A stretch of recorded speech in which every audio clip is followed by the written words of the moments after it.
مرکزی حکومت نے اس دفعہ 2 ایسے لوگوں کو بھارت رتن ایوارڈ دینے کا اعلان کیا ہے جو بھلے ہی 2 مختلف سیاسی پارٹیوں کے سیاستدان ہیں اور بھارت کی سیاست میں اپنا نام کیا ہو، لیکن دونوں کے نظریات ایک ہی جیسے ہیں۔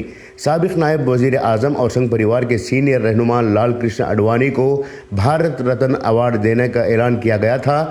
کے اڈوانی سنگھ پریوار کے سینئر لیڈر ہونے کے ساتھ ساتھ ملک میں فرقہ پرستی کی بنیاد رکھنے والوں میں سے اہم ہیں۔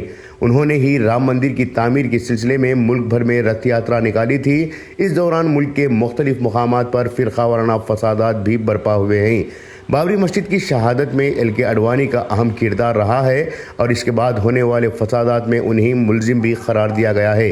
اس کے بعد نام آتا ہے پی وی نرسمہا راؤ کو بھی بھارت رتن ایوارڈ دینے کا اعلان کیا گیا ہے۔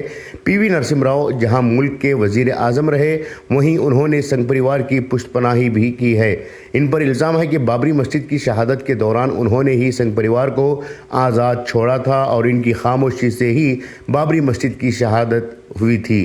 مودی حکومت کے ذریعے سے جن 2 سیاستدانوں کو بھارت رتن جیسا قابل اعتبار ایوارڈ دیا جا رہا ہے، وہ اس بات کی طرف اشارہ کر رہا ہے کہ مودی حکومت نے صرف ان لوگوں کو اہمیت دی ہے جنہوں نے بابری مسجد کی شہادت اور رام مندر کی تعمیر میں اہم کردار ادا کیا ہے۔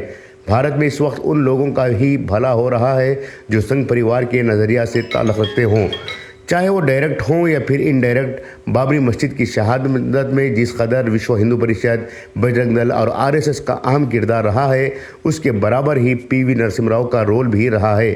کچھ بھی ہو، سنگھ پریوار اس بات سے خوش ہے کہ مودی حکومت میں ایک بھارت رتن ایوارڈ ان کے لیڈر کو دیا جا رہا ہے اور دوسرا بھارت رتن ایوارڈ ان کے نظریات کو کامیاب بنانے والے پی وی نرسمہا راؤ کو دیا جا رہا ہے۔